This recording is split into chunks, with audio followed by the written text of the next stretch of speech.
great teachers here to moderate the session. Dr. Angela Aneja, President DGFS, and Dr. Jyoti Bhaskar from Delhi Gynae Forum East, who are moderating this session. So over to both of you, ma'am. Yeah, am I audible, Sunita? Yes, yes. Yeah, thank you so much. Along with me, Dr. Jyoti Bhaskar is going to moderate this panel on pregnancy with CKD and the kidney transplant. And we all know Jyoti is a principal consultant in Apollo Cradle Hospital. And she is a very dear friend. I always love to moderate something with her, because I enjoy working with her. So we have we have promised Dr. Sharda Jain that in all the CMEs we are going to come up with this logo that say no to cervical cancer. More we see, more we talk about it, only then we are going to eradicate it. So I request every member to start putting this up even in their clinics so that we do this good reminder to all of us to do a pap smear as well as to vaccinate our young girls. So I like to invite our two very dear, very senior experts, Dr. Pratima Mittal, ma'am.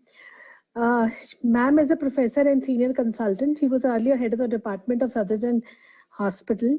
She is awarded Fellowship of Royal College of Obs and Gynae, and she has hundreds of publications to her credit. Dr. Reva Tripathi, ma'am. She is a professor and head department of Obs and Gynae, Hamdard Institute of Medical Science. She is a retired director professor from Maulana Azad Medical College, and she has many publications to her credit.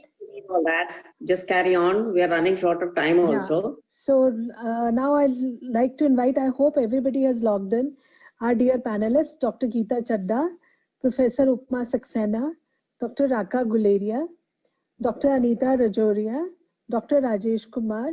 He's our guest today. He's an associate professor. He's a nephrologist. He's an associate professor, Department of Nephrology and Renal Transplant. Dr. Rachana Kumari.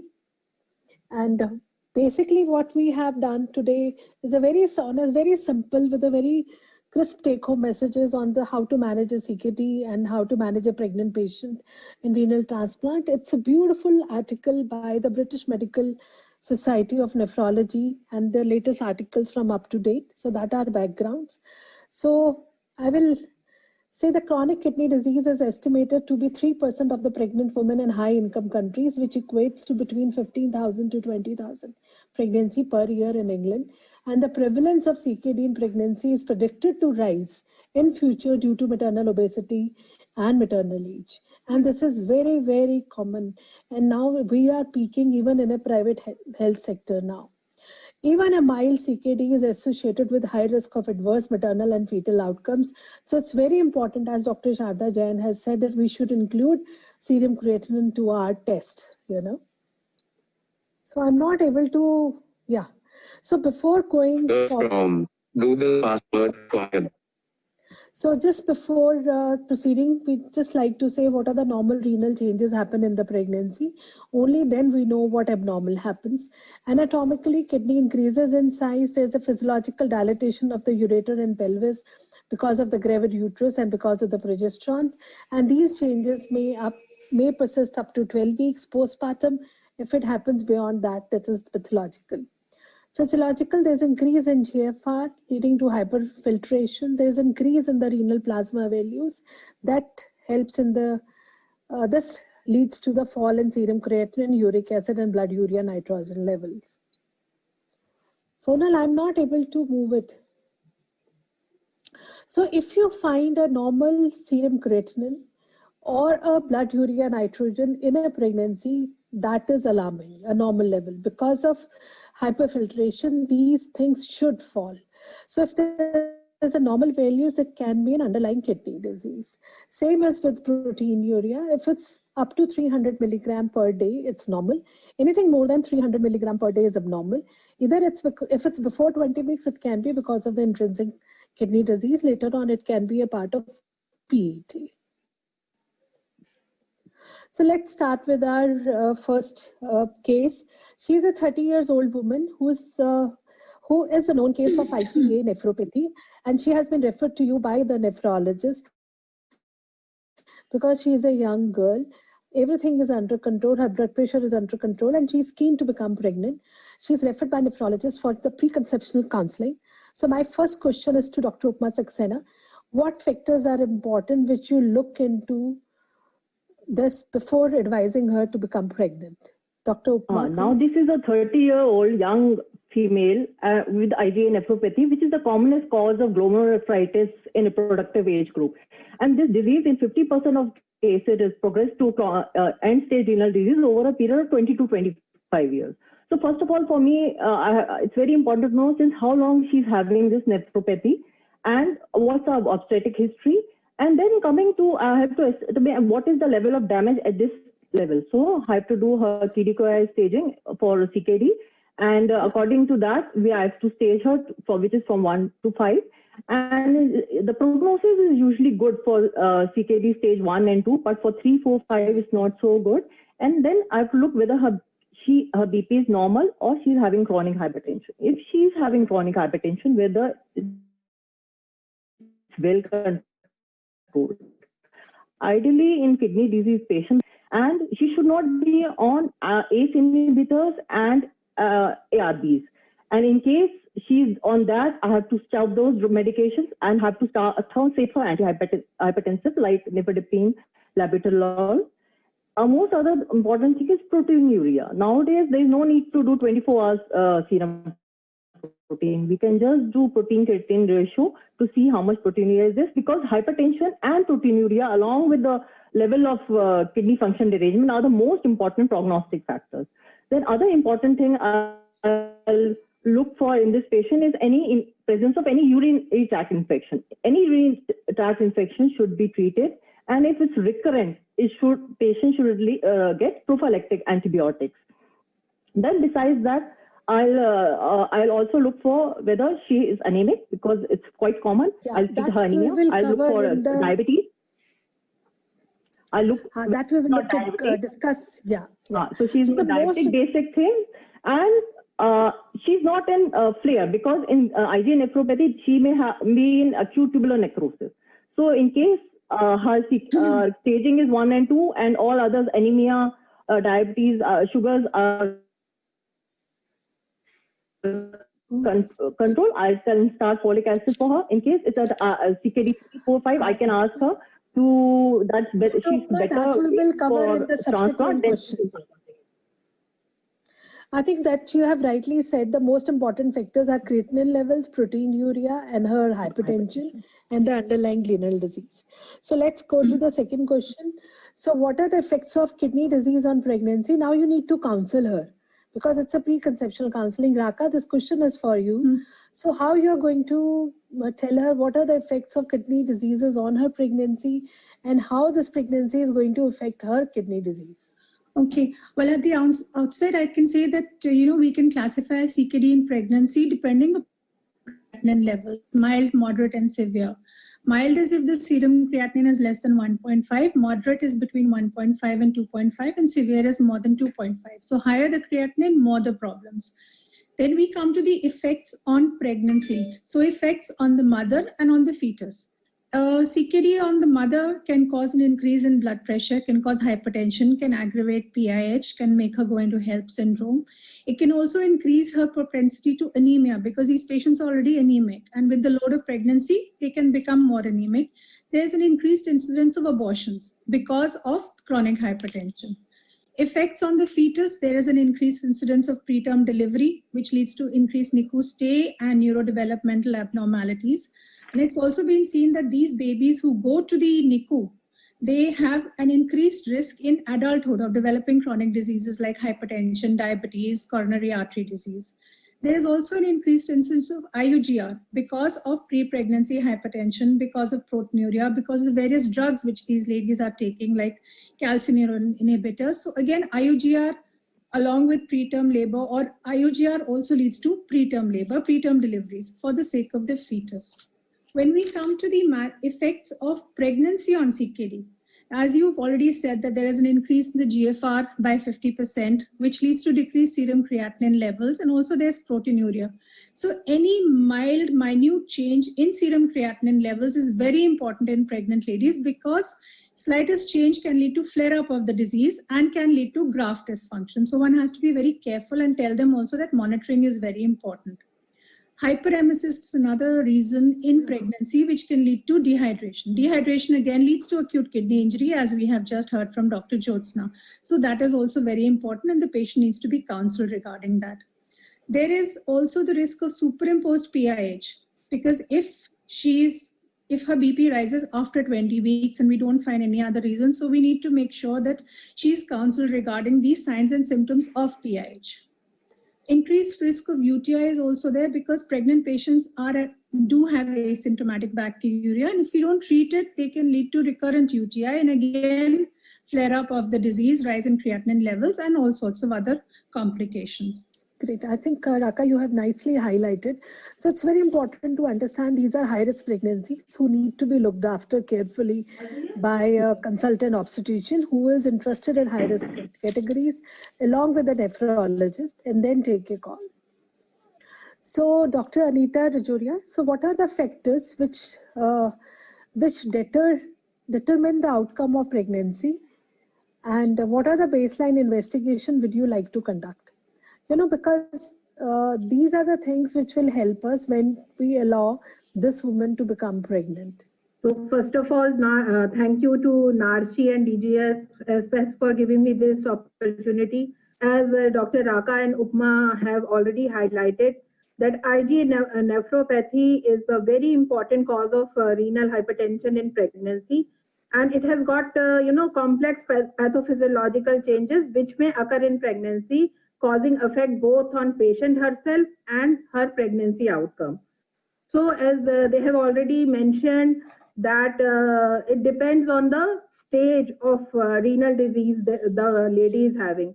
If the lady is in stage 1 or 2 of kidney dysfunction, usually pregnancy remains uneventful and there is good outcome for both mother and baby. But if the pregnant lady is in stage 3 or more, then the outcomes are adverse. There may be deteriorating kidney functions, as you have already highlighted. There are more chances of PET, IUGR, prematurity, fetal demise, and adverse perinatal outcome. Another factor is how the blood pressure behaves during pregnancy. If the blood pressure remains well controlled, the outcome is usually good. And it depends on proteinuria also. If there is heavy proteinuria during pregnancy, then the adverse neonatal or fetal outcomes are more. Regarding pathology of renal tissue, as per Lee's grading system on histopathology, if the grading is higher, then outcome is adverse. But if the affection is earlier in stage 1 or stage 2 as per histopathological classification given by Lee, then outcome is usually better. So it depends on other coexistent factors also. Yes. Yeah, so basically these are the most important thing, to look to the blood pressure, creatinine and the proteinuria, and then you see what stage it is and then you advise. So what investigation you will do on her, Dr. Anita, before you tell her to become pregnant? Yeah. So we have given her good preconception counseling. We explained her prognosis. Everything is explained. Fetal outcome is also explained. Besides doing other routine antenatal investigations like hemogram, we will be very careful in doing hemogram because we have to ascertain that she maintains her hemoglobin around 10 or 11, because these patients are likely to have anemia. Yeah. And we must know that there should not be any evidence of, destruction of platelets, microangiopathic hemolysis before she embarks on pregnancy. Then we'll like her to get her serum electrolytes done. We should know her LFT, kidney function tests are done in detail. We should know her baseline GFR. Urine routine microscopic examination is very, very important regarding presence of proteinuria, and any hematuria has to be ruled out. And ultrasound of renal tract, that is very, very important. Yeah. You perform the baseline renal ultrasound at booking. It is better to get it done before 12 weeks of gestation. You look for any pelvic ileal, dilatation, and you may need to get it repeated if there are any symptoms which are suggestive of obstruction. Yes. So these things are very important. Yeah. Besides that, glucose and all that, Yeah. HbA1c, this has to be done. And another thing which comes into it, to review her medical history at this time and remove any kind of a phytotoxic and teratogenic drugs like ACE inhibitors or renin-angiotensin blockers, and change them to this thing. This lady who came to us was very nicely, blood pressure was 1, she was into stage 1, her creatinine was 1.5, she was on labetalol, just 100 milligram twice a day, well controlled, and her proteins were just 500 milligram, 300 to 500 milligram. And here I want to highlight one thing. It's very important to quantify the proteinuria. So either you do by a dipstick or you just do a spot urine protein creatinine ratio in the first or a second void of the sample. It's very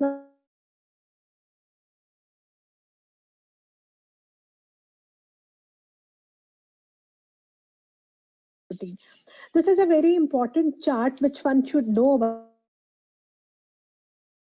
Said, as the creatinine goes up, the pregnancy complication increases from 26% from mild to 86% as the creatinine rises above 2.5. And the obstetric outcome is also decreased as the, the creatinine level goes up. And the conversion to a chronic renal disease, that also increases. You can see if it's the creatinine is less than 1.25, long-term sequelae are just less than 9%. And if it's more than 2.5, then the long-term sequelae are more than 53%. It's very important to tell a person that if she becomes pregnant, the chronic kidney disease will be progressive. And it's important to counsel them. Nowadays, it's important to even document them so that they understand everything. And then they plan their pregnancies. We must not miss out on vaccinations. They are very important. Yes. Vaccination, it's very important for any patient of CKD. You vaccinate them before they become pregnant, and even vaccinate them before they become, you have to do a transplant on them. So vaccination all before transplant, that Jyoti is going to cover it. So next question is to Dr. Archana Kumari. So how you are going to tell her when to become pregnant, and how you are going to optimize on her health and all the medications? Okay, so ma'am, as Dr. Upma and Dr. Raka and Dr. Anita ma'am have already outlined the adverse effects of uncontrolled kidney disease on pregnancy and the effect of the kidney problems on the pregnancy per se. So it is best to optimize the maternal condition before she conceives. So it is advisable to delay conception till the disease is stable and the drug regime on which the patient is currently is stable. So first of all, a multidisciplinary team of nephrologists as well as the maternal fetal medicine specialists should sit together and plan, assess her baseline renal status by all the investigations which Dr. Raka already mentioned, and then optimize the medical medications which she has been taking. Suppose if she has been on ACE inhibitors for the control of blood pressure, then they can be stopped as soon as the patient desires for pregnancy. Or if she has been on any immunosuppressant agents, then they can be stopped if they are teratogenic. And of course, the role of lifestyle interventions and the intake of folic acid should not be forgotten in these patients. I think you are absolutely right. If the patient is on, and even the diabetes, one should look into it. And if the patient are on a hemodialysis or any kind of a dialysis, they should be told, that they should wait till they get a transplant done, because, once the dialysis and these things are started, the patient fertility is little better, So it's very important to tell them about a contraceptive. And I think Dr. Archana Kumari has given absolutely in details about it. Only one thing I will like to add on here is if there is a hereditary renal diseases, it's very important to take an opinion from a clinical geneticist here. And patient should have options, what are the risks and what is the prognosis, and PGD is also available with us. And we all know the patient with CKD has infertility issues. If there is a fertility issue, they should be referred to a ART center as early as possible, because we all know these are all progressive diseases. And if she ends up with IVF, then it should be a single embryo transfer. As we all know, multi-fetal pregnancy has more stress on her kidneys and the more chances of progression is there. I'd just like to add on this. Thank you, Dr. Archana. So my next question is for Dr. Rajesh Kumar. Is Dr. Rajesh Kumar is there? Dr. Rajesh Kumar? Hello. Hi, Dr. Rajesh Kumar. Welcome to the NARCHI and the Delhi Gynae Forum South meeting. So as you were this thing, I just like to say, like when a patient with this IgA nephropathy or any kind of a chronic kidney disease come to you, they are usually on ACE inhibitors. And now they want to become pregnant, you know. So how many months or when you want to stop them and switch over to another safe antihypertensive, and what is your preference over that?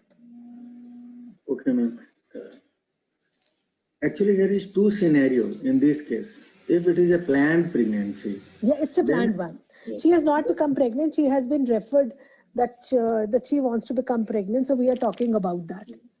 Then just we have to stop ACE inhibitor and ARB, and we have to start another medicines which are safe for the pregnancy. And if patient doesn't have any renal dysfunction, then obviously all the medicines like labetalol, nifedipine, methyl dopa, calcium channel blockers, other calcium channel blockers, to be started any of the medicines on which patient's blood pressure remains stable or controlled. And what is the target blood pressure you think it should be before she becomes pregnant? It should be less than 140/90. Okay. And mean arterial pressure should not be more than 90. Okay, fine. So that's a good thing. When we were reading, we were reading that the ACE inhibitors are renoprotective also, and they prevent the proteinuria also. Sometimes the patient needs this for their renal protection. You know, it was written that you continue till she becomes pregnant and then stop it. Do you practice this, or you stop it immediately and put them on labetalol? Because these patients sometimes takes a little longer time to become pregnant. Actually, in pregnancy, we stop ACE inhibitor ARBs immediately. Okay. Because this is a double-edged sword. In pregnancy, we have to keep balance everything: renal protection, maternal protection, and fetal protections. Everything should be balanced. If this is a planned pregnancy, definitely this is a case of complicated pregnancy, and they should be on regular follow-up. So ACE inhibitor, if it will continue in first trimester, then it will, you all know, it can cause central CNS defects, cardiovascular defects, and renal abnormality. And if it will continue in second and third trimester, then ACE inhibitor fetopathy, we all know the component of ACE inhibitor fetopathy.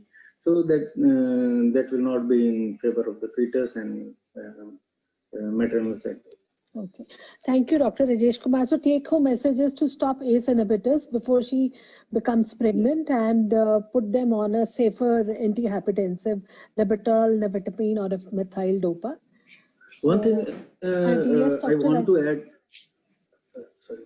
One point I actually want to add: if patient having renal dysfunction, if patient having renal dysfunction, so labetalol and calcium channel blocker like nifedipine, amlodipine are more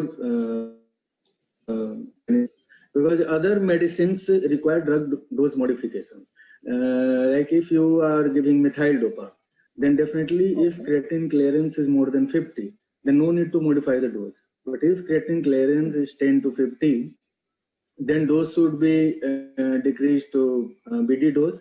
And if creatinine clearance less than 10, then dose to be decreased to OD dose. Okay, so I think that's a very good thing that you have told us. Thank and hydrogen, definitely it should be avoided. Which one needs to be avoided? Hydrolazine. Hydrolazine. Okay. Thank you, Dr. Rajesh. Thank you so much. You get methyl dopa nowadays in market because recently we have observed some difficulty in procuring methyl dopa from market. It's not available, ma'am. We are not getting it. So labetalol is ready. We are giving labetalol to our patients. Yeah. So Dr. Geeta, till she is being investigated, she's being planned for it. So what contraception methods you will like to advise her in a patient with a chronic kidney disease? Because you know why I have put this question is it's very important. As a patient of CKD, even if she's not becoming pregnant, they come to you and everybody is scared. You know, the old myth is if you put IUCDs, they will get an infection. You can't give oral contraceptive pills to these kinds of patients, you know, because of the certain kind of thing. So I just want to know, Dr. Geeta, will you highlight on this? What kind of what kind of contraception methods are safe for a woman with CKD? Right. Thanks, Angela. So CKD, we all know, is associated with reduction in fertility. But however, you know, centers which keep their data on capturing that data, it was found that nearly 36% of women are using contraceptive, but remaining are not. Now, why in these patients it's very important to avoid inadvertent pregnancy has been highlighted enough, but just to revisit that you need to have enough time for stabilizing excretory functions of the kidney, optimizing their blood pressure, their GFR in the form of serum creatinine and their proteinuria, switch over from teratogenic drug to kidney-safe drugs for pregnancy. So keeping all this in mind, contraception becomes very important. The safest contraceptives which have been touted for renal problems is progesterone-based contraceptions. Either you give progesterone-only pills orally, or you give progesterone implants or intrauterine progesterone LNG IUS. Why estrogen is not really, combined pills are not recommended in these people is because kidney patients already have, by and large, high blood pressure. And with estrogens, you have an increased risk of increasing their hypertension, causing thrombosis, veins and arteries. And if there is any component of APL with them, then you increase the risk of thromboembolism. Yeah. Also, the renal recipients may be on immune suppression medicines. And if you give estrogens and all that, they will be more prone to malignancy of the cervix. Having said that, if this particular woman on whom I'm recommending progesterone, what if she was to have BRCA gene or she's already has breast malignancy, then I think Geeta, we will stick only to CKD only. Otherwise, we will just... So then I would then switch over and discuss infections and tell her to use a copper-based intrauterine device. If a partner is cooperative, condom is a good contraceptive. It will also prevent STD and HIV, which this patient may be prone to. So in one line, progesterone-based contraceptive. I think, Dr. Geeta, you have summarized it beautifully. And now this patient has become pregnant, and we have done everything for her preconception. And Dr. Upma, can you just highlight how you're going to plan an antenatal care for her? Just outline.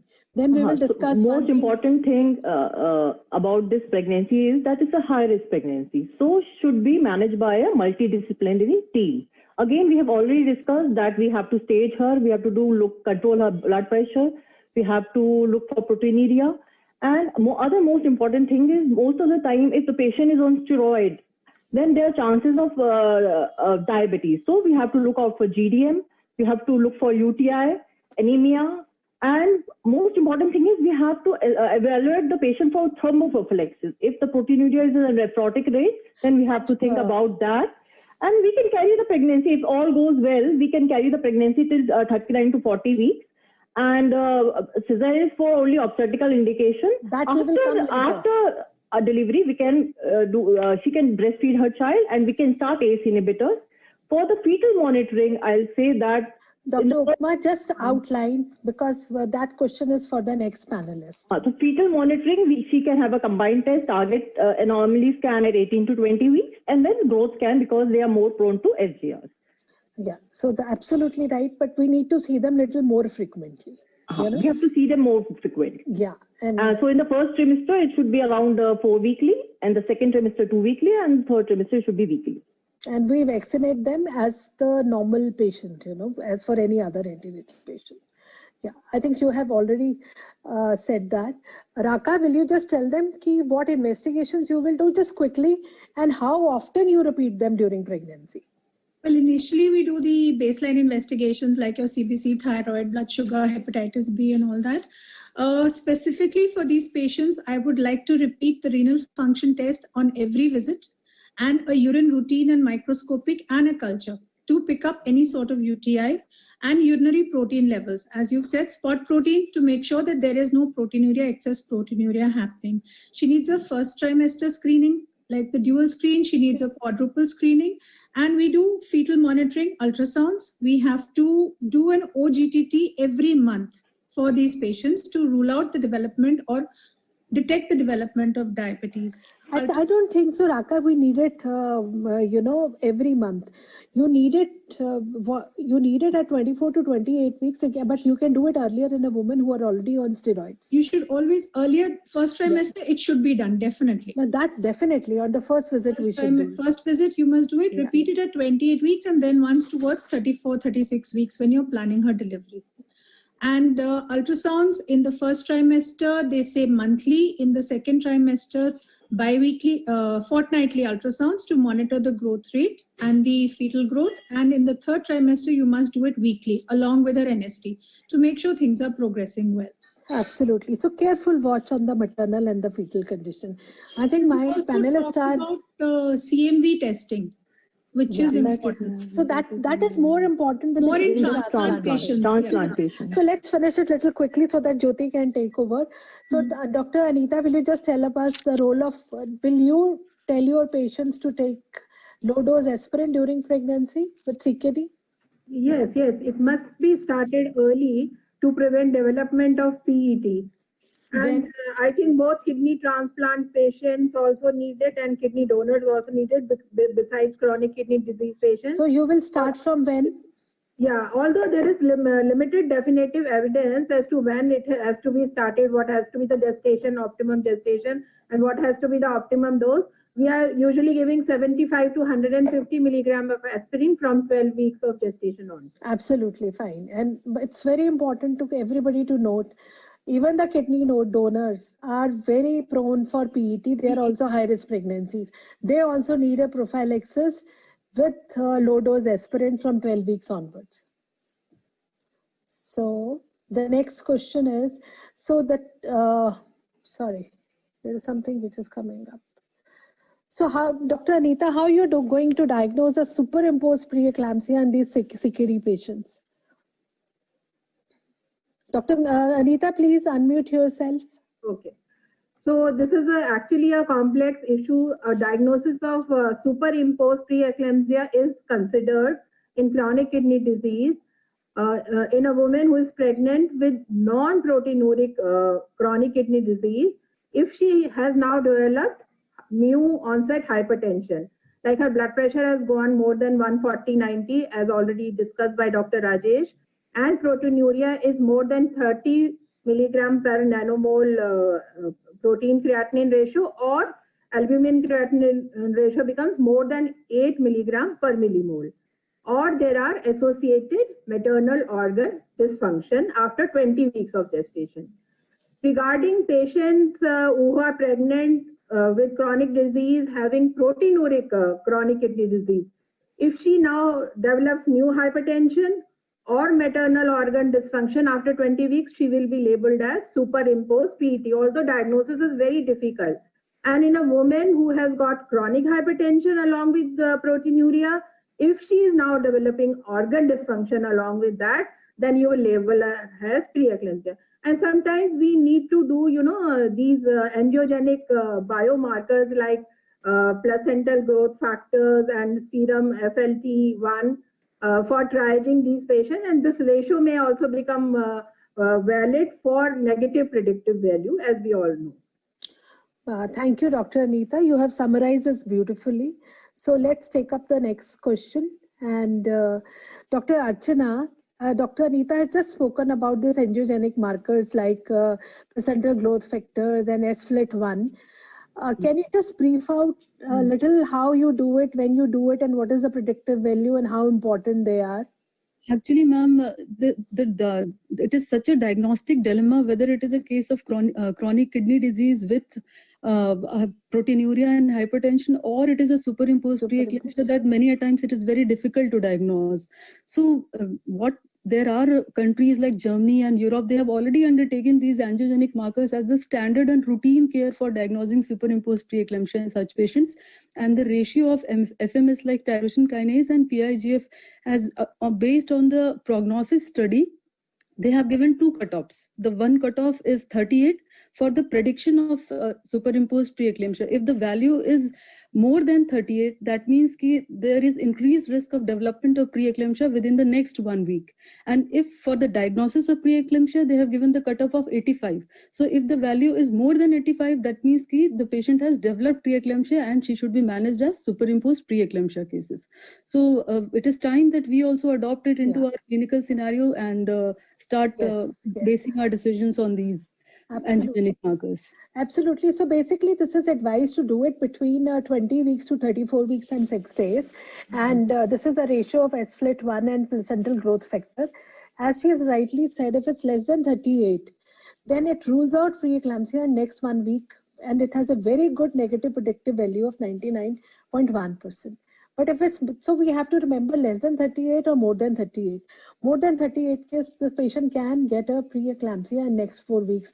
So this is the way one can look into it, which is a low risk population, which doesn't need a hospitalization, and which is a high risk population where you need to look into it, how often you need to monitor them, how often you need to do the blood test, and how often you need to do an ultrasound and look into it. But more than 85 is definitely this patient that might get a preeclampsia, then better get them hospitalized and, look into and monitor her carefully.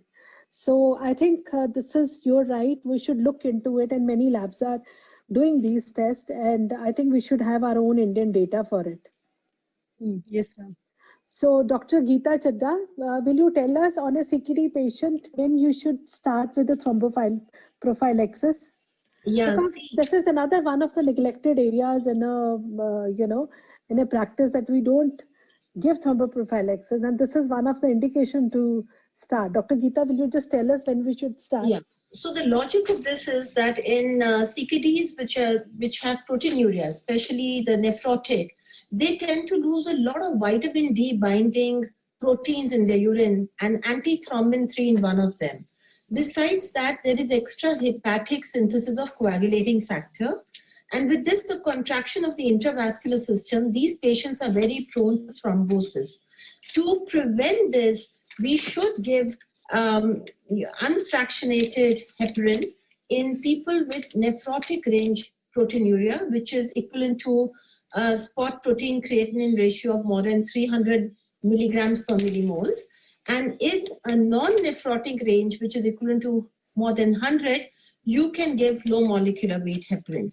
So in pregnancies which are non-nephrotic range, that is, they are losing less albumin and less antithrombin factor. But if they have high risk factors like lupus or their age or their BMI, or they have had operative delivery, parity, and other high risk factors, in them also, you should consider giving unfractionated. And as Angela correctly said, this is very poorly addressed area.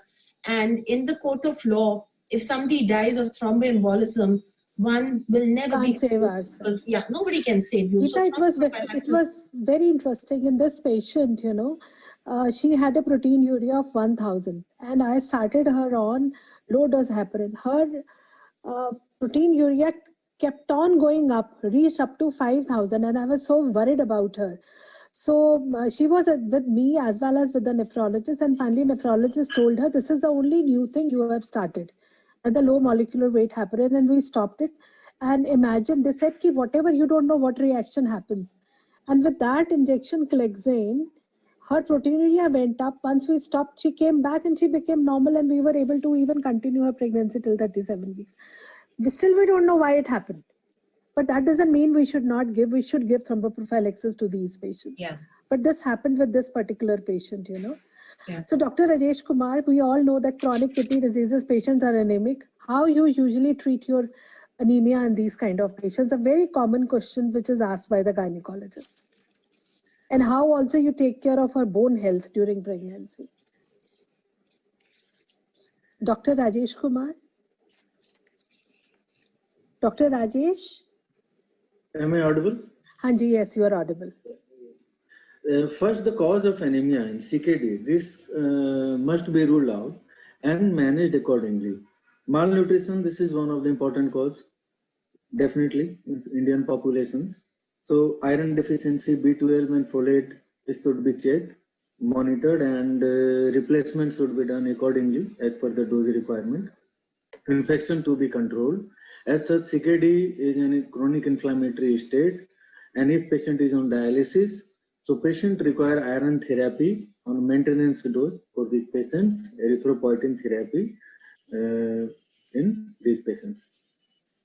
Usually patients of CKD doesn't have hemoglobin less than 6.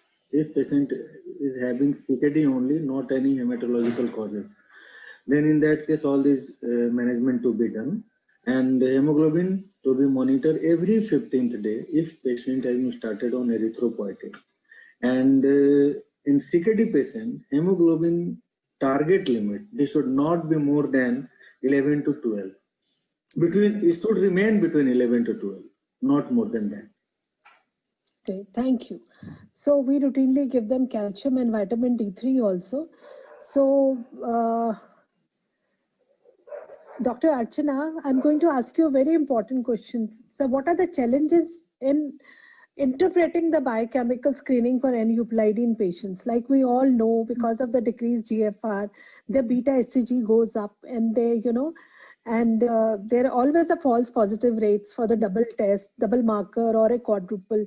So how you interpret these results and how you take it forward? Yes, ma'am. So normally for any antenatal patients, what we do in the first semester, we go for the dual test. We go for NT-NP scan and the dual test. And this dual test involves beta HCG as well as PAPE. And if it is not, and then apart from this, we have the quadruple test in the second trimester, which also includes the beta HCG. Yeah. And since in CKD patients, we have increased the values of serum beta HCG levels because of this, because of the restricted GFR. So what happens ki, there is false positive rate for these in the interpretation of the these screening tests. So we should discuss with the couple beforehand only in the pre-test counseling. Yes. That because of these CKD, the beta HCG levels ka multiples of median might be raised, and so this can be a false positive rate, and she should not go straight away for those invasive testing like CVS and amniocentesis. So we have other options like NIPT, the cell-free fetal DNA tests, and these days it has such a good predictive value and diagnostic accuracy, then we can offer CKD patients prenatal testing with NIPT or cell-free fetal DNA. Thank you, Archana. I think that's the most important thing we want to highlight. Even if her pregnancy test is positive, one, it's very important to do the ultrasound to make sure that she's pregnant. Secondly, false positive with the double marker and quadruple are very high. So you can rely on NIPT and a good scan. And I think that's a very important thing as a take-home message. Geeta, how often you will monitor this baby during pregnancy? How often you do these ultrasounds? So see, initial pregnancy, a 6-weeker and then 9-weeker to establish viability. No, after 20 weeks. After 20 weeks, okay. Yeah. So once the anomaly scan is normal, then I will do to 22 to 24-weeker cervical screen because these women are more prone to preterm labor. Then monitor their growth clinically, and 30 to 32 weeks, I will do a growth scan unless indicated earlier by clinical examination. And once that is okay, a lot of them have then got late growth restriction. So if clinically she's growing well and the LICA feels okay, I'll go on till 37 weeks. But if at any time I feel the suspicion is by 30 to 32 weeker scan, my Dopplers are not good, I may incorporate one around 34 to 35 weeks. That will help me time my pregnancy termination as well. Yes, I think you are right. It all depends upon how your patient is behaving. If she's hypertensive or there's a superimposed preeclampsia, then you do it more often. Otherwise, you can take that. And it's another very important to do a fetal echo in the patients who had anti-Ro and anti-La antibodies are positive. It's just that I want to highlight. So Raka, will you just tell us when you want to deliver these kinds of a patient? Well, ideally, everybody would like to take the patient to term, but what we have seen in our patients of CKD, or what literature has told us, that usually there is an element of IUGR. So up to 37 weeks, ideally, if I can take the patient, I will definitely take her till then. If not, then earlier, deliver her if we feel the growth restriction is happening.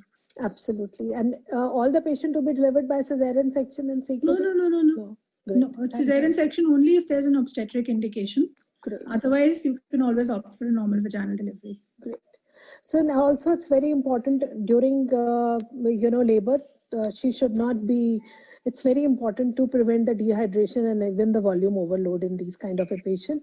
And what are the key points for a postnatal care, Raka? Just quickly summarize, and I can hand over to Jyoti. Okay, postnatal care, again, we have to be very careful about renal function because serum creatinine level goes up and down, and there can be a postnatal flare-up of the original renal disease. You need to be very careful about thromboprophylaxis. You need to monitor her blood pressure. If required, change her drugs. She's allowed to breastfeed. There is no contraindication to breastfeeding. And then obviously we should also advise her regarding contraception in her postnatal period. Yeah. And the most important, another very important thing, which do not give her non-steroidal anti-inflammatories. Yes, and they are the common reason. They are nephrotoxic drugs. Drugs, yeah. So Dr. Rajesh Kumar, just tell us what are the indication of dialysis in pregnancy? I know Dr. Jyotsna have discussed, but the people who have logged in little later, can you just highlight that? Yes, ma'am, that has been discussed in detail by Dr. Jyotsna. Yeah. Indication of dialysis in pregnancy, absolute indication is metabolic acidosis, uremic encephalopathy, uremic coagulopathy, fluid overload not managed with the medical management, hyperkalemia not managed with medical management. These are the main indication of dialysis. Thank you. So I think I can hand over this to Jyoti now. She will take, Jyoti, should I screen share? No, I'll screen share. Achha, मैंने कर दिया लगता है. I'll prefer to do it if you don't mind that. Okay. I've stopped. You do it, please. So I will hand over to Jyoti. She will take care renal transplant and pregnancy. Ma'am, one point I want to add. Yes, please, Dr. Rajesh Kumar. During dialysis, one thing, this must be maintained. Blood urea nitrogen should be less than 50. Less than 50, okay. So taking over from where Dr. Angela and all the panelists have reached, I think managing CKD is far difficult than managing a renal transplant. So we have moved from a very difficult area to... So just to give a brief about the status of renal transplantation, in UK, approximately we have 2 to 6 per 10,000 women who undergo transplant. And in a year, they deal with about 30 to 40 pregnancies with renal transplant. And the most important thing is that there's a very good successful, but we need to understand that the rates of adversity for both maternal and fetal outcomes are much higher than the normal population. So I looked at this Indian scenario as to one particular report, which is published in the Indian Journal of Transplant in 2016. And in their study over 10 years in Ahmedabad from 2004 to 2014, they had seen 506 women who had transplant. 211 were in the reproductive age group, and they found only 16 of them got pregnant. And 50% of them gave birth to live babies. They concluded in this that these particular women are at much higher risk as compared to a normal pregnancy. But if we give a very good pre-transplant and periconceptual counseling, we can have a very good outcome. So starting with that as a base and laying emphasis on the preconceptional. Come to this case of 31-year-old lady. She's been a very lucky person. She's managed to get a donor and she's scheduled to undergo a donor transplant. And the transplant surgeon, he rings you up and he says, when should I send this patient to you for a counseling? And when would you like to call her Dr. Archana, and what would you counsel her about sexual and reproductive life? She's really worried that post-transplant, will she become pregnant? What is she going to do and how you would counsel? Actually, ma'am, I would have been happier if the renal transplant person sent the patient to me before the renal transplantation. She's yet to go for a transplant. She's just found it. Yeah, then it is the right time that he has sent her to me. And I would like to tell the patient right now that after renal transplantation, the patient, they the sexual function as well as the changes in the hormonal parameters, they improve very rapidly, as early as very few weeks after the renal transplant. So, and the hypothalamic pituitary gonadal axis, it gets normalized as early as 6 months postpartum. So, since the fertility is restored very early, we should advise the patients effective contraception immediately beginning after the transplantation.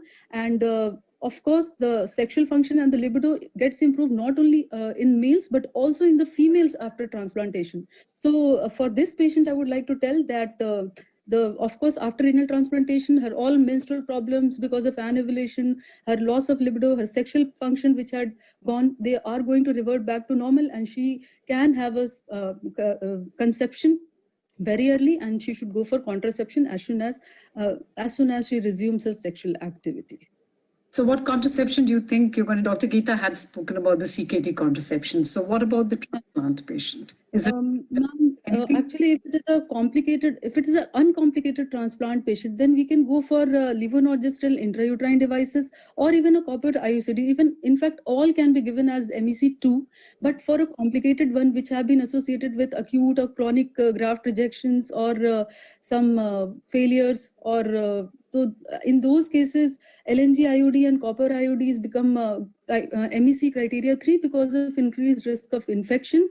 And so we can tell them that in those cases, they can go for progesterone only pills or injection DMPA, and even implants can be given in those patients. However, they should avoid combined oral contraceptive pills because of increased risk of venous thromboembolism.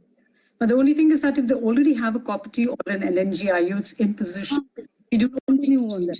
But the thing is that a new one should not be inserted for a copper. Yeah, exactly. So that is the main criteria that we're going to say. So now this patient wants to know about the emergency contraception. Suppose he has an unprotected intercourse. So what can you offer? She can go for, if it is an uncomplicated case, then she can go for either levonorgestrel, ulipristal, or even copper IUCDs. But if it has been in a complicated case, we should avoid giving copper IUDs, and for both complicated and uncomplicated, we should explain the patients the increased risk of sexually transmitted infections, and they ensure that they use condoms along with all these contraceptives. So that means the transplant patients are at a much better position. They tend to get their activity much faster. So we need to take every opportunity possible to give them contraceptive advice. And I think the basic take-home message is that any of the progesterone-based contraceptives can be freely given, whether it's complicated or it's an uncomplicated, both as an emergency contraception as well as a regular contraception. Dr. Jyoti, can I add a point for benefit of our viewers? Yes, definitely. That copper T IUD is not a contraindication, but its efficacy goes down. That is why we avoided it. Kidney transplant patient, they say because they are on immunosuppressant, the copper intrauterine devices, they do not generate that much, endo-metritis-like condition, which we have for conception of it.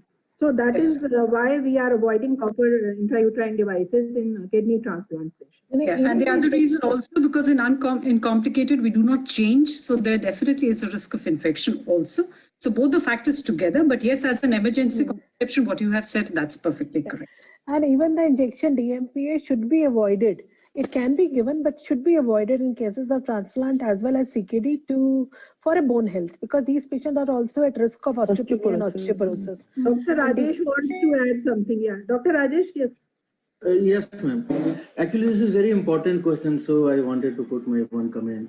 As earlier it had been discussed by one of the speaker or panelists, that this situation is should be managed by a team, including nephrologist, gynecologist, obstetricist, and neonatologist, definitely.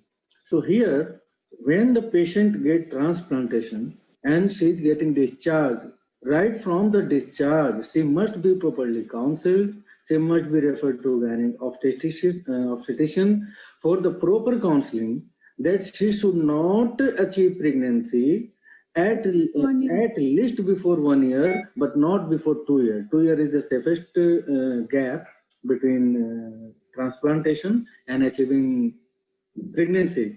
Because as Dr.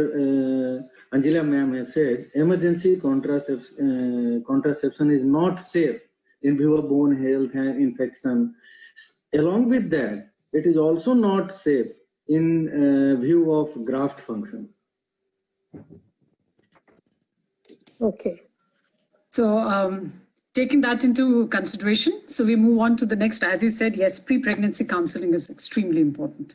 So this particular patient, luckily she underwent a renal transplant, which has been successful. It's now nearly 18 months. She's looking for a pregnancy and she comes back to her kidney specialist, and he again refers her back to the gynecologist for a pre-pregnancy counseling. So as we said, this is the most important part of the whole process because this is what determines the best outcome. So Dr. Upma, this is for you, that she wants to know that if she tries to conceive, what are her chances of conception? And what exactly is the timing of conception and what factors you would really look into before you allow her to be able to conceive? So, doctor, the chances of conception are really good once the transplant has been done. But there is a controversy whether should wait for 1 year or 2 years. According to American Society of this transplant, they say 1 year. But just now, Dr. Rajesh was saying it's 2 years. So, depending on the situation, this lady is already 33 years old. She doesn't have much time. So, I think for her, we can ask her to go ahead if her graft functions are working optimum. That means her creatinine is less than 1.5 milligram per cent. There's hypertension is well controlled. Proteinuria is less than 500 milligram in 24 hours. And besides that, there should be no episode of graft rejection in the last year. There should be absence of any fetotoxic infection like CMV infection, BK virus infection in the last 1 year. And other most important thing is she should not be on any teratogenic medication. So usually after the transplant, the patient is started on mycophenolate and sirolimus. If she's on that medication, it should be stopped at least 3 months prior before she embark on pregnancy. And she should be started on the drugs which are safe, like she should be started on prednisolone, azithromycin, azathioprine, and CNI like cyclosporin. We'll be discussing that in and tacrolimus. Yeah. Okay, and other thing is she should be on maintenance dose of these drugs. And there should be no UTI, and on ultrasound there should be no dilatation before she embarks on pregnancy. That's the basic important things which should be told before so that means an ideal candidate would be one who's already 1 year post-transplantation. Excellent kidney functions, no proteinuria, no hypertension, well controlled, lowest possible immunosuppressant drug she's on, and no infections, as well as no past history of any rejections. So the criteria is a little strict, but I'm sure maximum patients do fall into this criteria before we can allow them to get pregnant. But as we were talking about how, so I think just a minute.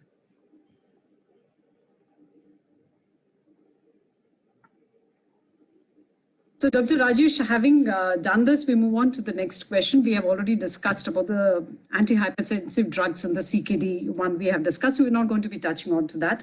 That's been very well explained previously. The next part, as Dr. Upma also said, was about the immunosuppressive agents that they're on. So how would you say that when she wants to get pregnant? So what are the immunosuppressants you would allow her, how you would stop it, and what you would like to manage her before you allow her to get pregnant? Actually, triple immunosuppression used in post-transplant patients: CNI, anti-proliferative drugs, and steroid. In pregnancy, CNI and steroid, these two drugs remain continued. Although after 1 year, all these three medicines are at very low dose. Only we stop mycophenolic acid. It is better to stop MMF 6 months prior to achieving pregnancy, but not less than 6 weeks. So this must be guarded. And in spite of MMF, azathioprine is safe. So this can be given at the dose of 2 mg per kg per day. So we would put it as a 3 month would be a safer period, 6 months and 6 weeks. So at least we should go with the takeover message that 3 months. 3 months. Have to stop myclophenate mofetil. And the reasons we do it is first, azathioprine will be started. So 3 months prior to conception, how she's working out on that. And also get this time to put her on the folate. So normally 3 months of folic acid before she tends to conceive. So let's use all the things together and stop the microfolate before that. And over here, yes, these, as far as mTOR inhibitors are concerned, that's what I've read up is, so is contraindicated, and they should be stopped approximately 8 to 12 weeks before combination. So safest are tacrolimus, cyclosporin, azathioprine, and a low-dose prednisolone. These 4 are safe and they can be easily continued and should be at the lowest possible dose. So coming to Dr. Raka, you were talking about the vaccination. So this topic comes to you. So in the vaccinations for the transplant patient, when is the ideal time and which vaccinations you would like to give them? Vaccinations should be given prior to, I think my internet is not very good. We can hear you, we can see and hear you. All right. So all vaccinations should be given to the patient prior to her transplant and prior to her planning pregnancies, because vaccinations and transplants all are not really sort of allowed or viable. The vaccinations which we give to transplant patients are Hep B, HPV, tetanus. All these should be given prior to her transplant and prior to her planning her pregnancy. The only vaccinations you can actually give her during pregnancy is your tetanus toxoid and the influenza. That is all. No live attenuated vaccines, nothing during pregnancies, during her for the transplant patients. So that means if she comes to you after a transplant, but she's not as yet pregnant, she's come for a pre-pregnancy counseling to you at that time. Mm-hmm. Also, we have to be very clear that we have to give her only inactivated vaccinations. Yes, all inactivated vaccinations at all post-transplant. Pre-transplant, we can do what we feel like, but post-transplant, no live vaccine. Only inactivated vaccines have to be. Yeah. So that's very important to send this patient even before transplant to a gynecologist. To the gynecologist. You can see the chicken pox, even our MMR cannot be given after transplant. Yes. Which are so important to give to. Yeah, so that is one thing. And as far as the pneumovax is concerned, if Dr. Rajesh is there, Dr. Rajesh, for a pneumovax in a post-transplant, normally as for regular patients is given after 65 years of age. So patients who are immunocompromised, who are on these kidney transplant, would you like to give them pneumovax pre-pregnancy? Pre-pregnancy, this can be given. But this course is it a normal routine to give us the PCV 13 and PSV 26? Is it a normal routine to give all the transplant patients? Yes, in CKD patients, yes. Divalent and trivalent, both vaccines to be given. So that's to be given. No, 8-week gap should be there. Between the PCV 13 and the 26? Yeah, 13 and 20. Yeah, and 26 can be repeated every 5 years after. Yes. So Dr. Anita, I think it may be a little repetition with the CKD. So what are the different things you would find that you would like to carry out the test in the preconceptional period for this patient of transplant? So as we have discussed in management of chronic kidney disease, majority of those investigations are done. And besides that, we have to rule out any episode of recent rejection of graft, any evidence of recent graft rejection in the past. We have to do, ultrasound Doppler study of renal allograft, so that we are sure that it is functioning normally. And we have already discussed in vaccination that infections like CMV and BK polyoma virus may be very detrimental for these graft recipient pregnant mothers. So we have to screen them for CMV infection almost in each and every trimester.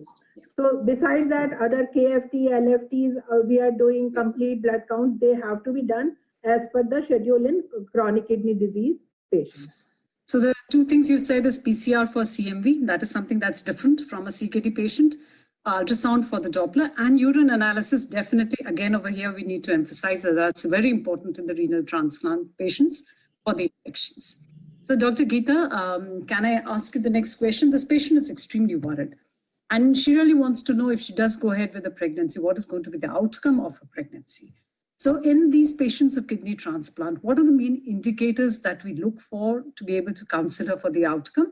And what is the effect of kidney transplant on pregnancy? Right. So these days we have to give a very positive counseling to patients because the outcomes are very good.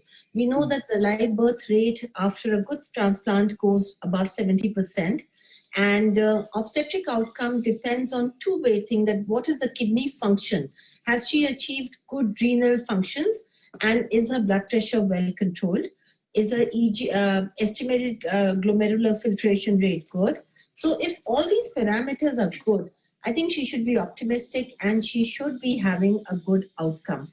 However, we have to tell her that she has a high likelihood of developing certain problems in pregnancy, like hypertension and preeclampsia, in spite of having good renal functions. So it's been found that 27% of patients can have preeclampsia because of tacrolimus and steroids. 8% develop gestational diabetes mellitus. Preterm labor and cesarean section is seen roughly to the tune of 50% of patients. Growth-restricted fetuses are seen ranging from 20 to 50% of patients. And this small babies could be because of either hypertension or cyclosporin or preterm premature delivery when we terminate the pregnancies early. Coming to the babies, if the mother wants to know, if these babies are premature and they are growth restricted, some centers have shown that they had neurodevelopmental issues. However, these papers were not confirmed by later studies. And also because these babies are exposed to immune suppression in utero, it's been found that their B and T cell depletion is there to some degree. And that's why it's recommended that the childhood vaccination should be delayed to the ages of 6 months or more, so that we do not have variable response to vaccination. That's that. Thank you so much, Dr. Geeta. I think you have really put it very well. So the take-home message that we should give to everyone here is that the outcomes for the mother are extremely good. The live birth rate is to the tune of 75% as it is for the rest of the general population. Spontaneous miscarriage, the maternal mortality is nearly the same. Only thing is that cesarean delivery rate is high as far as the mother is concerned. Yes, the baby goes through preterm birth, low birth weight, FGR. But if we have optimized a patient very well pre-pregnancy, that means we have looked at her hypertension, her protein status, then definitely our outcomes are going to be extremely good in the pregnancies. So coming to Dr. Rajesh, we are all scared about a graft rejection during pregnancy. So during pregnancy, how would you monitor for graft rejections? What is the time when the maximum chances of graft rejection can be 10? And do you really need to monitor the immunosuppressants during the pregnancy? If pre-pregnancy, graft function is normal. Yeah. It is not more than 1.5 and maximum limit more than 2, then there is no any marked difference between the transplant patient and non-transplant patient outcome and all. With increase in serum creatinine level, it means as the proportion of graft dysfunction is increasing, the complication related to pregnancy on transplantation, graft function is increasing. Okay. Approx 25 to 30% of patient and their graft, it land up to the end stage disease within 2 years. So do you need to monitor the immunosuppressants during pregnancy? Do you carry out the tests or do we give a standard dosage? Yes. Immunosuppression monitoring is very important as during pregnancy, due to plasma volume distribution, expansion, and increase in weight. All these immunosuppressive medications level fluctuates with the progression of the pregnancy. So frequent monitoring of the drug level is mandatory in these patients. So So the main thing we say that if in the absence of risk factors, the graft loss does not increase. So that is an extremely important thing that we take, that if we have optimized a patient prior to conception, the chances of loss of the graft is extremely less, and it is only to the tune of 1 to 14.5% as compared to non-pregnant transplant patients. And in pregnancy, it's a little difficult to be able to see because the decrease in the creatinine may be very subtle in these patients, and the urine protein excretion also increases during pregnancy. So it gets really difficult to be able to identify if there's a graft rejection. But to do an ultrasound-guided allograft biopsy is allowed during a pregnancy, and high-dose steroids are what are used to be able to prevent a graft rejection. And as Dr. Rajesh clearly said, we need to monitor these particular levels bi-weekly in the first and second trimester, weekly in the third trimester. And important is postpartumly again, within a week, we need to redo these levels to be able to adjust them. So coming to the fact that, yes, after we have optimized this patient, she's been lucky. She went back home and spontaneously she conceived, and now she's got a pregnancy test, which is positive. So Dr. Upma, what exactly for the mother are you going to do in the antenatal period as far as the care of this particular kidney transplant patient is concerned? So as we all know, it's a very high-risk pregnancy. So it has to be managed under the supervision of a multidisciplinary team. But here, it should also include a transplant surgeon also. Besides that, she'll need frequent antenatal monitoring up to the tune of 2 to 4 weekly. And other things besides what we do in CKD, we have to look for her infections. So we have to keep on doing CMV PCR. We have to look for the toxicity of the drugs which she's taking. We have to monitor the level of the drugs. And also we have to start aspirin like in CKD patient at 12 weeks at night, 150 milligram, and should continue till 36 weeks. And other important thing is we have to also look out for graft rejection in these patients. So Dr. Geeta, would you like to add something to it? Exactly how would you, for the babies concerned? Right. Okay, so when the mother comes, she's just gotten pregnant. I don't know whether she's changed her drugs. She's stopped her statins. She's stopped her ACE inhibitors and ARB and mycophenolate mofetil. And sometimes she's on bisphosphonate. So these things have to be stopped immediately and shifted to pregnancy safer medicines like hypertension, labetalol, or calcium channel blocker and methyl-dopa. Then if she's on tacrolimus, her levels have to be baseline monitored.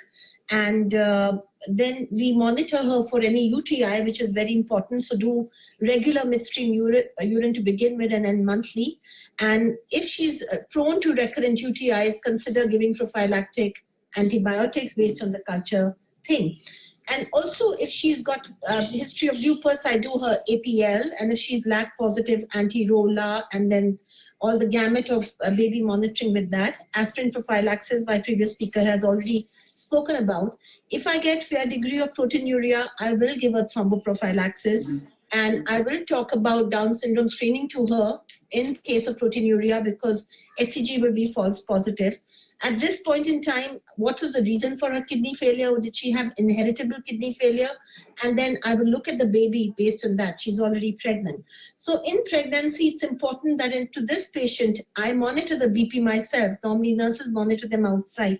I do her regular tacrolimus levels, monthly midstream urine, proteinuria, and renal functions are done monthly. And for the baby later, I start monitoring the growth rate and look at her CBC, BP, renal function, urine protein, platelet counts are also important. Besides her GCT, glucose has to be looked into.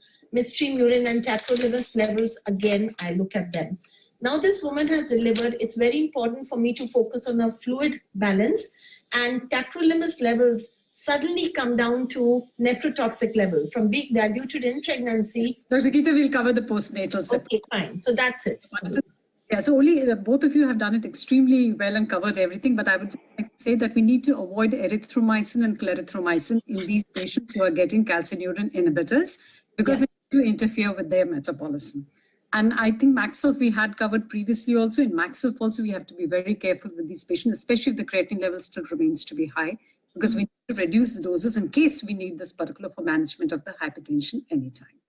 So we have already talked about the fetal aneuploidy screening. We have already discussed regular growth scans, regular NST for FGR as well as low birth weight. And now we come to the stage when we are ready to deliver her. So Dr. Archana, this is for you. So intrapartum care, especially specific considerations in the KTP patients. As lead with respect to the inducing agents, I suppose like any other pregnancy, if the patient goes into spontaneous labor, then it is the best for both the patient as well as for the obstetrician. So like any other inducing agent, if required, they can be given. And whether to go for vagina, before the patient goes into labor, all antenatal women with kidney transplant should have a third trimester ultrasound to find out the exact location of the kidney allograft? Where is it located? And we should have a review from the transplant surgeons also, and read their intraoperative notes, and also take them into the loop before we plan the discussion whether she should go for vaginal delivery or cesarean section, or if the cesarean section is required for obstetric indications in these patients, then we can also call them for assistance prior to surgery, inform them that we are going to take up such a patient and keep them in loop. So for vaginal delivery, it is not at all a problem, and it is of course the preferred mode of delivery. And it is the preferred mode of delivery, and cesarean section should only be done for obstetric indications. The risk of graft injury is 1 to 2%. And if cesarean section is to be done, the preferred skin incision is the midline, and this is followed by the horizontal incision on the uterus, and rest all can be managed. And only thing is, apart from this, the is like the same. Along with that, if the patient has been on long-term steroid, then she should receive intrapartum steroid cover during labor for the stress management. And apart from this, the kidney, like any other chronic kidney disease patient, all transplant patients should also have input-output monitoring, fluid balance, saturation monitoring, and frequent auscultation of chest to find out whether she goes into pulmonary edema and all, like any other kidney patient. So the only extra thing is that we need to keep the surgeons in the loop. So that especially when we're going in for a cesarean section, because there's a chances of graft injury, and with them or under their advice exactly where the kidney has been placed, we need to do it. So that would be the only difference. But as far as induction agents, prostaglandins, oxytocin, they all are safe. Ergometrin we need to avoid. And Try to wrap up as quickly as prednisolone, we need to give them a cover. That's enough. So coming to the last question, that's the postpartum care we have been doing onto there. So any specific considerations in the postpartum care, the breastfeeding, the contraception? I think we've covered it all. I think we have covered. Breastfeeding is allowed. You have to monitor your calcineurin levels, monitor the fluid balance, review the medicines, and just discuss contraception after that. That's all. So that's about it. So there's no difference with the breastfeeding the CKD patient as well as the spermal patient. They remain to be the same onto there. So with that, I can ask Dr. Pratima Mittal for her expert yes, comment. Dr. Reva and Dr. Pratima, they're with us with huge experience in this. So we would like both of them to please, Dr. Reva, we would like you to please give your comments and your experience. So Pratima, you're going first? नहीं doctor रेवा आप बोलिए आप senior हैं madam ऐसी कोई बात नहीं है. I don't think that, thank you very much. And I have to also thank the NARCHI team as well as the South Delhi Gynae Forum for inviting me. It's been a very extensive discussion, and I really don't think that one can add too much. The only point that I would like to say is that you all have been discussing a lot about the situation when the patient is a known patient of either a chronic renal problem or a transplant or something. The problem arises when you have suspicion for an unexplained growth restriction. You haven't seen, when you like in the government hospitals, the patients land up in the third trimester and you're wondering what to do. So there you should try and make a diagnosis in patients who are not known. So that is where the means you have to keep your eyes and ears open, because we do come across these patients very occasionally, no doubt. But nevertheless, that situation is there. And we've also, two topics we didn't discuss.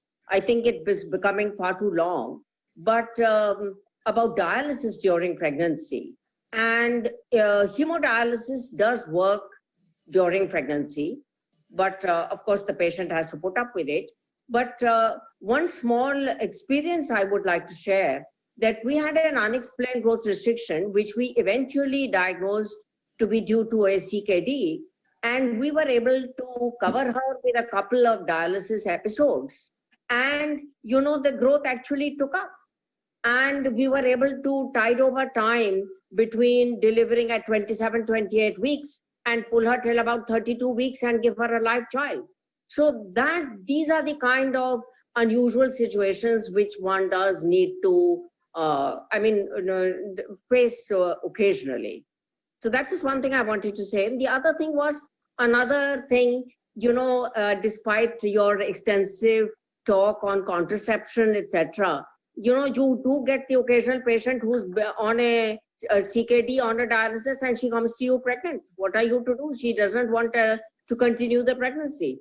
So then the mode of the MTP becomes a bit of a challenge, because if you do medical methods, then you are in the problem of getting into a prolonged problem, because bleeding may continue for long. They're likely to be anemic.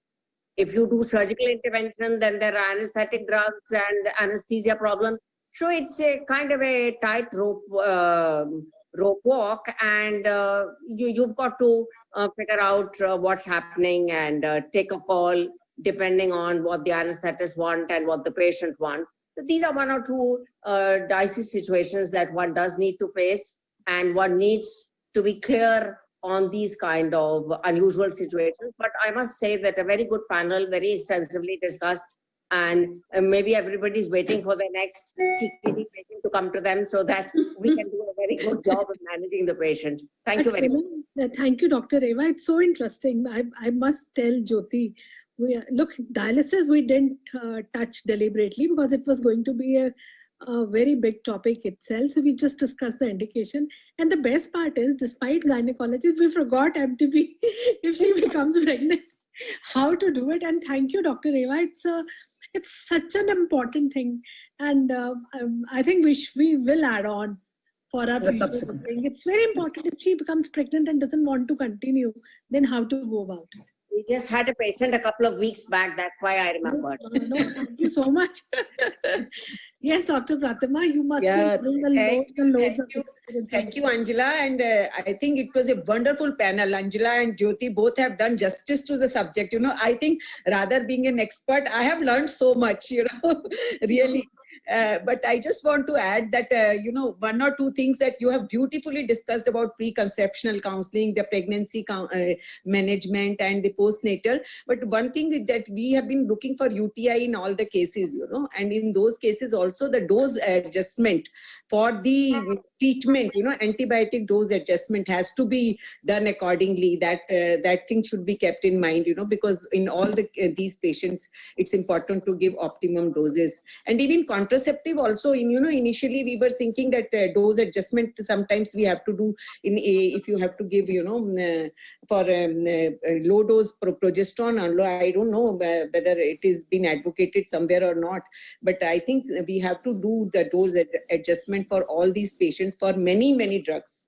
I think that's a very important thing. We have not read about the dose adjustment as well as progesterone only pills are available, but we are definitely going to go back and read about it. And of course, the treatment of anemia is, as you have discussed, is very important. And besides this, wonderful panel, I really have really wonderful. But I just want to take this opportunity to tell and request all our AOGD members who are attending this NARCHI meeting to please support our subject team, Dr. Achla Batra, and as we have done very well in last AOGD, we won the Best Society Prize, and in the NARCHI meeting also, NARCHI has done a very good job. So our team, everybody knows the credibility of the subject team. So I request all of you, please vote for Dr. Achla Batra. We will. Thank you. All of the subject team is a very, I will say they're all very. That is a real request to all of you. No, we will support. We will definitely support. Thank you. Yeah, thank you. So I think we will conclude here. A very big thank you to NARCHI team for a wonderful collaborative CME this time. And once again, congratulations, NARCHI new team, and the team which has given over to the new team for wonderful work. So we look forward to more CMEs together, and a big thank you to all stalwarts. There are so many big personalities. There are so many teachers who are logged in today. So big thank you to all of them. Thank you, Dr. Josna, for a wonderful talk and an extremely good panel by our both moderators and all great panelists. Thank you, everybody. And thanks to Samarth team for a wonderful platform to us. Thank you, everyone. Have a very nice evening. Thank you. Thank you to all. Yes. Thank you so much. Thank you. Thank you, my dear moderator. Dr. Jyoti, Dr. Aneja, it was really wonderful. Thank you. We enjoyed it. Thank you for it. It's all because of the panelists that it has been so good. Yes. It's all because of your danda on us. Just go down that, why experts are important. One, they have the seniors, and second, they have the most experienced, and they always pinpoint something which we forget, It's just like giving an exam and forgetting something I think very we should important. really thank Dr. Rajesh. We have been sending patients. हमारे यहाँ तो रोज सुबह शाम patients dialysis के लिए जाते रहते हैं. डॉक्टर साहब आपके पास डायलिसिस के लिए जाते हैं, हमारे पास डायलिसिस नहीं, हमारे पास ट्रांसप्लांट बहुत आता है. We have, Jyotsna, we have had only